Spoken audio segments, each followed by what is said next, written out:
For 10 years. Jesus. Come on, guys. And in 10 years of covering fights, I've never seen a fight get so much buzz so early in the week. It's only Wednesday, and it feels like we're after the weigh-ins with the interest, the amount of media, the people. You know what? Yeah, this is what everybody's been waiting for. I mean, this is the way I see it. Is it's going to be a continuation of Hagler Hearns, you know, and it's been what 30 years, but I believe it's going to be a continuation of that fight. I think once the first bell rings, I mean, I can imagine the electricity, in the air, in the arena. I mean, people are going to be on their feet, just waiting for that fight to take place. And once that first bell rings, it's going to be bombs away. It really is. I think Canelo wins. Can you tell people why do you think? Why am I right? Well, I feel Canelo knocks him out in 10 rounds. I believe. Look, Hagler Hearns was 3 rounds of hell for both guys. I strongly believe Canelo Triple G is going to be 10 rounds of hell for both guys. It's going to be, I mean, it's the writing's on the wall. Both guys are power punchers. Both guys don't know how to take a step going backwards. Both guys have lots of pride. And both guys understand that this can be the defined moment of their career.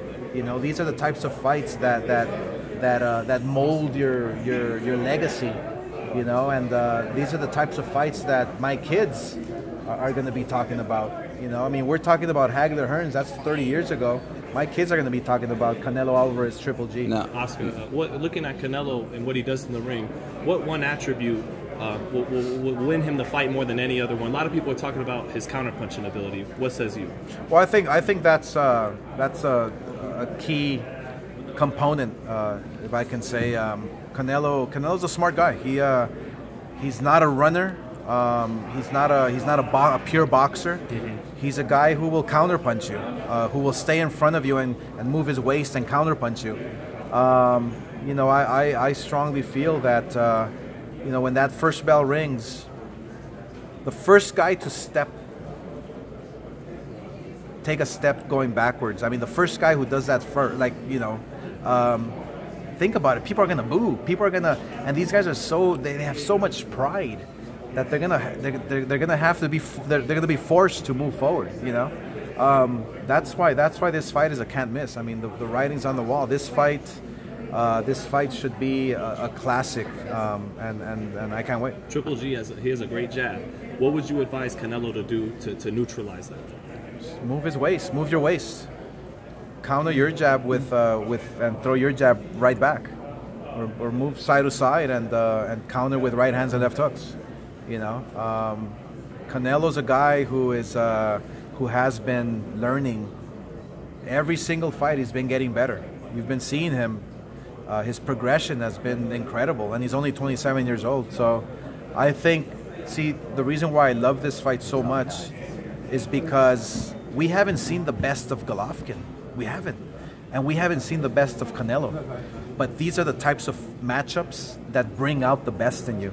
And so that's why on fight night, it's going to be brutal. But it's going to be a lot of fun. Do you think if Golovkin hits some flesh, Canelo can stand up to the power and his chin will hold up? I believe so. It just depends on what round. It depends if he's warmed up enough. It all depends on how you warm up. It depends because these guys have great chins, both of them. So once you start warming up, once you get the engine, you know, warmed up, it's like any punch you're gonna take. Yeah, one more, and then we got Oscar. I see you compared this fight to Hagler Hearns a few times now.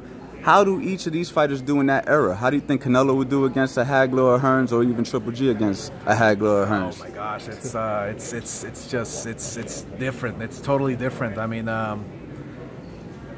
I think they would be able to withstand the you know, the punching power they possess. I think they would be able to keep up with those type of legendary fighters. But who knows who would win? I mean, it would be quite a sight, that's for sure.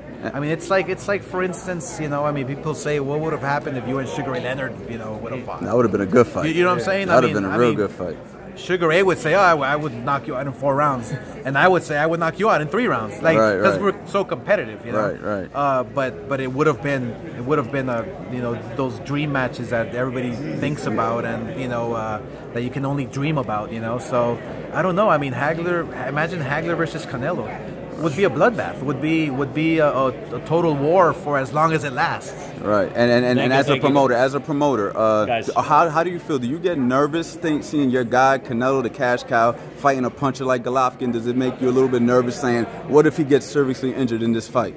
I actually, what I'm thinking is that I'm hoping it's a great fight. I'm hoping, and obviously I feel and I know it's going to be a great fight because of their styles. But look, yeah, Canelo's our guy. Canelo's boxing's only star now. Now that Mayweather's retired, now that Pacquiao is at the tail end of his career, Canelo is the guy for the sport of boxing that we dearly love, you know. So if he loses, then you know what, so be it. He'll live to see another day in the ring. As long as he loses, great. As long as he gives us a great fight. I mean, that's all that matters to me. I want to see a great fight. That's the bottom line. Thank you very much. Coach Anthony with Behind the Gloves. Thank you.